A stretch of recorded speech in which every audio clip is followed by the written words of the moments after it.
How to scan QR code in Alight Motion. Hello everyone, welcome back to our channel. So let's dive right in without wasting any time. Also make sure to watch this video till the end. So first of all, open up settings on your device. Then scroll down and tap on apps. Now go to app management. Now tap on Alight Motion. Then tap on open by default. Now turn on the toggle for open supported links. Then tap on add link. Now select the link and tap on add.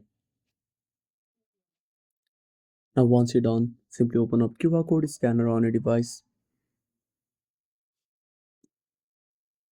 Now simply scan the QR code and this will redirect you to the Alight Motion app. You can also simply select scan from photo, then select the QR code, and that's it. Thanks for watching. Make sure to subscribe our channel and hit the bell icon. See you in the next video.